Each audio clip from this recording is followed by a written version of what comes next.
Olá, seja bem-vindo a mais um programa Conexão Legislativa. No programa de hoje eu converso com o deputado Carlos Gianazzi, do PSOL. Vamos falar aí sobre a Semana do Servidor Público, o projeto 529 de 2020, que ainda repercute na Assembleia Legislativa de São Paulo. Afinal, já virou lei, inclusive nós vamos falar disso durante o programa. E lógico, volta às aulas, o deputado vem, né, representante aí dos professores, dos diretores das escolas municipais e estaduais, e nós vamos conversar bastante sobre isso. Deputado, seja bem-vindo ao Conexão Legislativa. Eu queria começar na história aí do projeto 529 de 2020, que já é lei, e eu quero saber se o senhor tem conversado aí com as entidades que acabaram sendo extintas. Como é que está essa conversa, essa articulação? Quais os impactos? Quais as medidas que o seu mandato tomou? Mais uma vez, uma honra conversar com o senhor. Muito obrigado pelo convite, Guga. É uma honra também conversar com você na TV Alesp, essa TV pública importante no estado de São Paulo.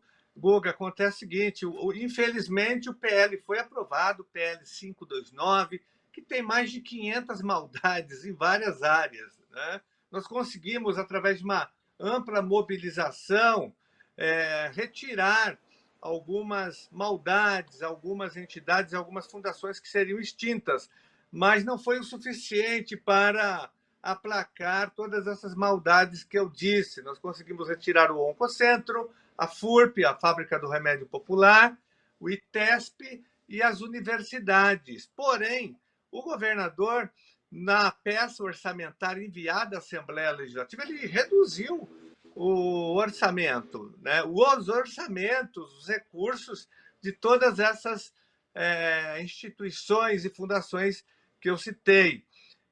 O fato é que o projeto foi aprovado e virou lei, infelizmente, logicamente o governador sancionou, só que eu acabei, nessa semana, na terça-feira, Guga, eu protocolei duas representações, uma no Ministério Público Estadual, aqui em São Paulo, e outra na PGR, na Procuradoria-Geral da República, pedindo para que o Ministério Público tome providências no sentido de entrar com uma DIN para revogar, para anular essa lei, que tem várias inconstitucionalidades. Ela aumenta impostos, confisca salários de servidores, extingue fundações e entidades importantes, por exemplo, a SUSEM, a Superintendência de Combate às Endemias do Estado de São Paulo, foi extinta pela lei, ou seja, em plena pandemia do coronavírus, e com várias endemias no estado de São Paulo, como Zika, dengue, malária, febre amarela,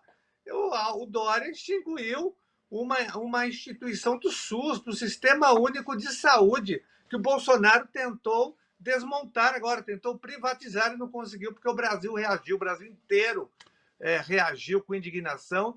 Ele teve que voltar de um dia atrás, de um dia para o outro. E o Dória aqui acabando com o nosso Sistema Único de Saúde, extinguindo a SUSEM, a Superintendência de Combate às Endemias. Ele extinguiu também a CDHU, que tem a função de garantir a casa popular para a população de baixa renda, habitação, para quem ganha menos de 2 salários mínimos. Enfim, ele atacou várias áreas sociais, tem várias inconstitucionalidades nessa lei que acabou de ser sancionada. Por isso que eu acionei o Ministério Público Estadual e a PGR também. Nós vamos acompanhar a tramitação, vou pedir audiência pública na PGR, no MP aqui de São Paulo, para que nós possamos judicializar essa lei, revogá-la, anulá-la, pedir a sua anulação, porque é um absurdo uma lei que ataca áreas sociais importantes e que tem vários artigos inconstitucionais.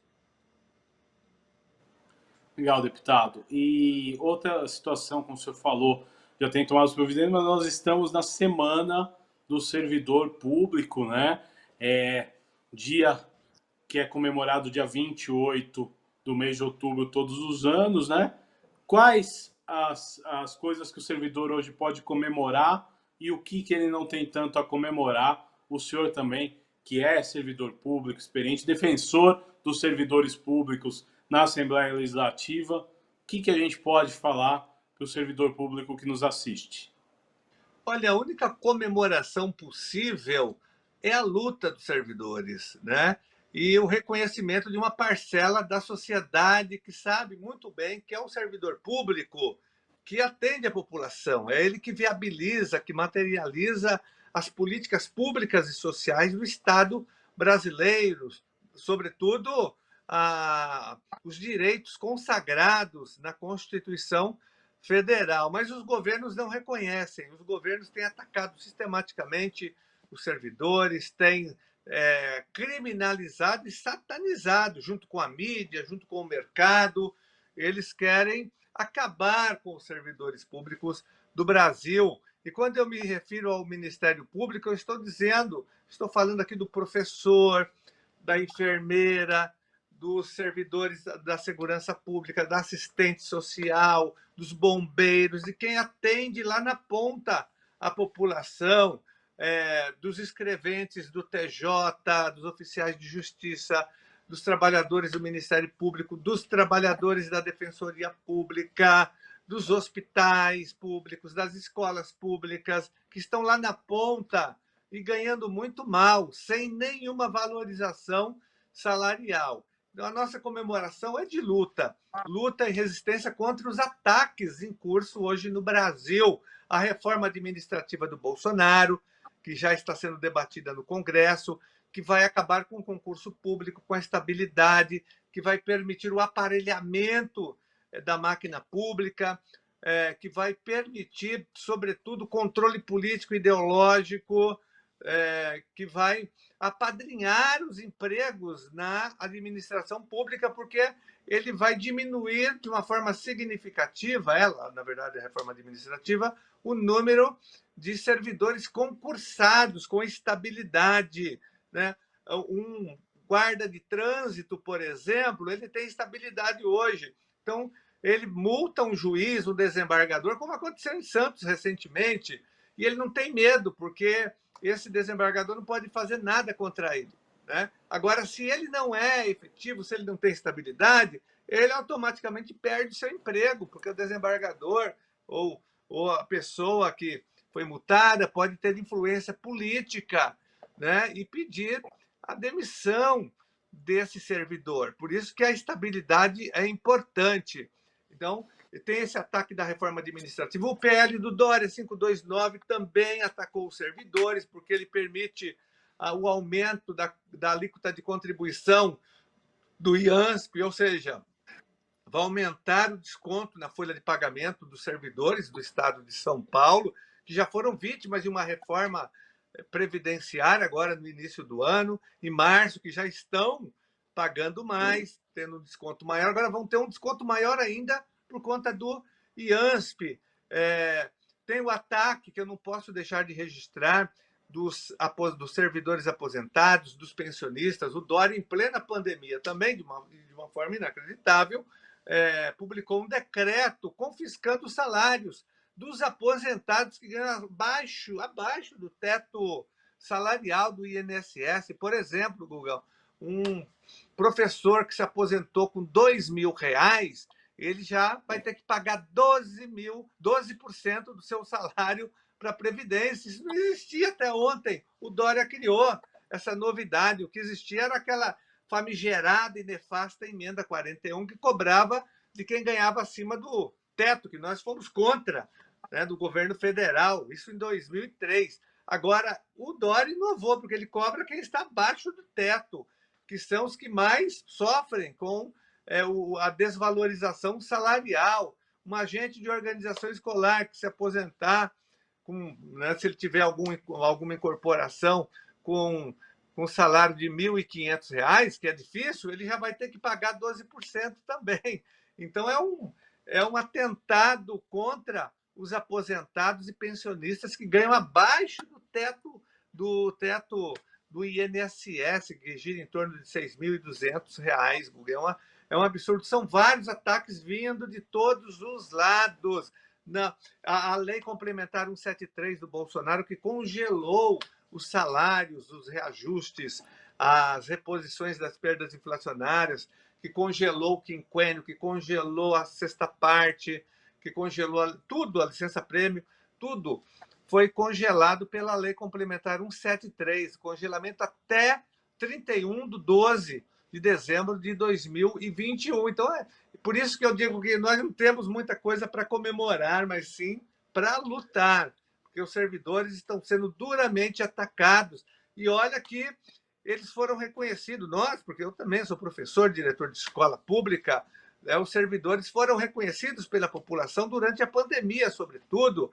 Até os servidores da saúde foram penalizados, da segurança, que estavam mais na linha de frente, os professores também, que estão trabalhando muito, Guga, em casa, no WhatsApp, no Facebook, na internet, trabalhando o dobro do que eles trabalhavam. As escolas estão fechadas e devem continuar, mas o professor está trabalhando, a direção da escola, o agente de organização escolar está trabalhando bastante, aliás, mais do que trabalhava, entendeu? E, no entanto, não há valorização nem salarial, nem das condições de trabalho, nem valorização funcional dos servidores no estado de São Paulo e no Brasil. Então, o Bolsonaro ataca o servidor de um lado e o Dória ataca do outro. Eles competem para ver quem ataca mais, quem prejudica mais os servidores públicos no Brasil. Agora, deputado, é importante também a gente abordar o assunto da volta às aulas. Como o senhor vê essa situação? A situação é grave em São Paulo, é grave no Brasil. São Paulo, só o estado de São Paulo, Guga, tem mais de 45 mil pessoas mortas, mais de 1 milhão de pessoas contaminadas. Isso vem aumentando. Nós estamos ainda vivendo o platô da morte. A cidade de São Paulo já tem mais de 15 mil pessoas mortas também. É uma das cidades onde, acho que a terceira cidade em número de mortos. Então, não dá para a gente abrir escolas nesse momento. As escolas só podem ser reabertas, só poderão ser reabertas no ano que vem, com vacinação, com testagem, com segurança sanitária. Hoje é impossível você reabrir, inclusive já vem aí a segunda onda na Europa, a França está fechando tudo, a Alemanha, a Itália, Portugal. A segunda onda chegou na Europa, vai chegar aqui no Brasil, porque abriram tudo para atender os interesses econômicos da Fiesp, da Associação Comercial e das escolas particulares de elite. Os governos cederam. Então, em nome do lucro, né, em nome da economia, entre aspas, eles estão abrindo e prejudicando a saúde pública. E milhares de pessoas vão morrer, milhares de pessoas estão sendo contaminadas. E se as escolas forem reabertas, nós teremos o genocídio da educação, porque haverá uma contaminação muito maior.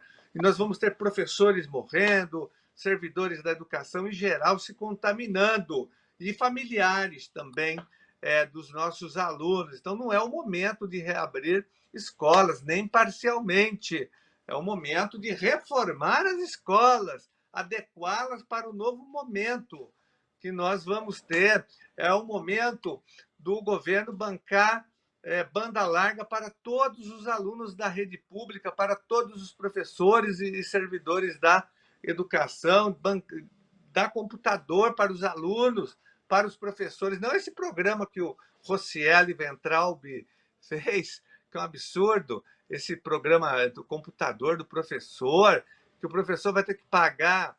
Ele compra um computador por até R$ 2.000 e depois o governo paga para ele em 2 anos, em prestações, em 24 meses, reembolsa o professor. Mas se o professor perder as aulas, aí ele tem que devolver, o governo não paga mais para ele. É um absurdo. Os servidores da educação ficaram de fora, os agentes de organização escolar não vão receber esse subsídio, que é muito ruim, repito. Tinha que dar de graça para o professor vai ter que pagar. É demais. E tem recurso em FDE. Então, o FDE tem que fazer isso, financiar computadores, banda larga para os alunos, para os professores, para os agentes de organização escolar, para que todos tenham acesso à internet e o contato com as escolas. É isso. Não é possível a volta e também não tem mais sentido voltar agora. Nós já estamos entrando no mês de novembro. Não tem mais, acabou o ano letivo, não tem sentido. O governo só está fazendo essa divulgação, que vai voltar agora dia 3 no ensino médio, para atender os interesses das escolas particulares que querem cobrar já a rematrícula do ano que vem. Então, elas querem já mostrar que estão voltando.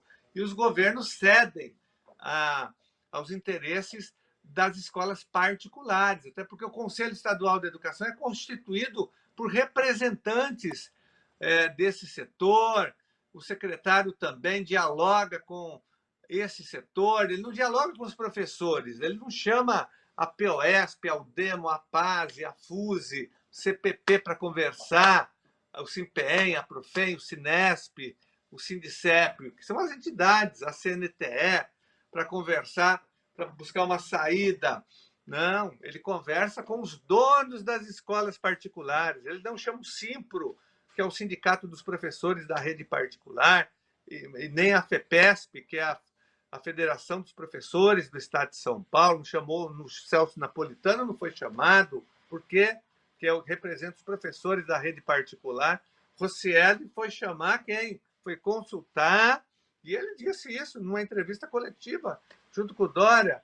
Ele consulta, ele conversa com a associação dos donos das escolas particulares. Aí não dá, nós não podemos reabrir escolas para atender os interesses econômicos das escolas particulares de elite, sacrificando os nossos professores, que estão sendo assediados por essas escolas particulares, são obrigados a voltar, senão perdem os seus empregos. Nós já denunciamos isso.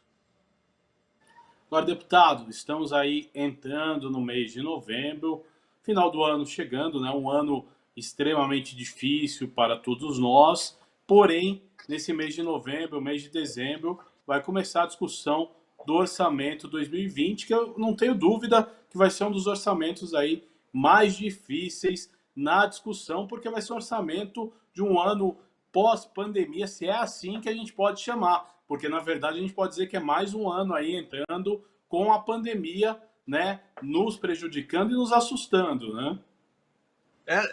Eu estou estudando já a peça orçamentária, já apresentei muitas emendas, porque o Dória apresentou uma peça orçamentária antissocial, antipopular, retirando recursos do SUS. Ele retirou no orçamento para o ano que vem mais de 800 milhões de reais do Sistema Único de Saúde.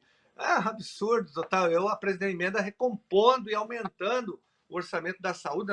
Nós vamos precisar de mais dinheiro na saúde, não de menos recursos. Imagine retirar 800 milhões de reais do orçamento da saúde do SUS para 2020. Por isso que Dória e Bolsonaro, eles se irmanam para destruir o SUS. Estão juntos ali, Paulo Guedes, Bolsonaro e Guedes. Né? Ele, por exemplo, queria, na peça orçamentária, ele acaba com aquele programa Bom Prato, que atende idosos, crianças, pessoas vulneráveis. Ou seja, ele falou, como está acabando a pandemia, então não precisa mais, precisa sim, as pessoas estão desempregadas, as pessoas perderam recurso, tem emprego, está vivendo uma grande crise.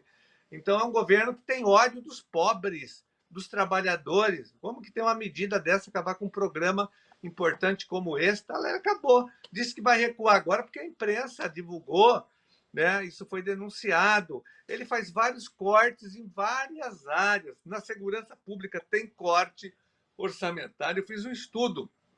Eu estou apresentando várias emendas para recompor os cortes no orçamento. Então, nós vamos disputar, Guga, o orçamento para 2020, canalizando mais recursos para as áreas sociais. Nós queremos mais dinheiro na educação, na saúde, na segurança pública, na assistência social. Eu apresentei emendas para que haja chamada de todos os aprovados nos concursos públicos. O governo não está chamando, e ele pode chamar, sim, porque a lei complementar lá do Bolsonaro, ela não proíbe a chamada de aprovados para cargos vagos. A lei é muito clara. O que proíbe é esse decreto nefasto que ele apresentou, que eu já apresentei um PDL revogando. essa parte aí dos concursos públicos, tem que chamar todo mundo que foi aprovado. O Estado de São Paulo precisa desses servidores nas mais variadas áreas. Então, haverá uma disputa. E não caiu. O orçamento para o ano que vem, ele teve um acréscimo de 7 bilhões de reais. Isso desmonta a tese do governo de que houve uma grande tragédia, uma queda brusca na arrecadação. Não.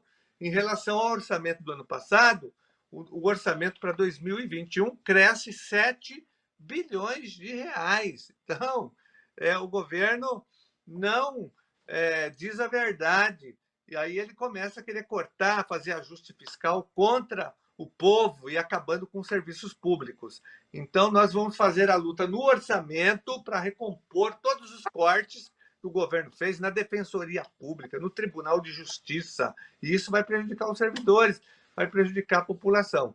E também nós vamos lutar para revogar o PL 529, que também tem a ver com isso. Legal. Deputado Carlos Gianazzi, do PSOL, quero agradecer a sua presença nesse Conexão Legislativa. Teremos muitas oportunidades aí de falar do Legislativo Paulista novamente. Muito obrigado, deputado. Se o senhor quiser aproveitar os minutos finais do programa também para deixar mais alguma mensagem para o nosso telespectador, para o seu eleitor, fique à vontade. Quero sim. Muito obrigado, Guga, pelo convite. Primeiro, parabenizar todas as servidoras e servidores do Brasil, servidores públicos, que, como eu disse, são os responsáveis pela efetivação das políticas públicas do Estado brasileiro, né?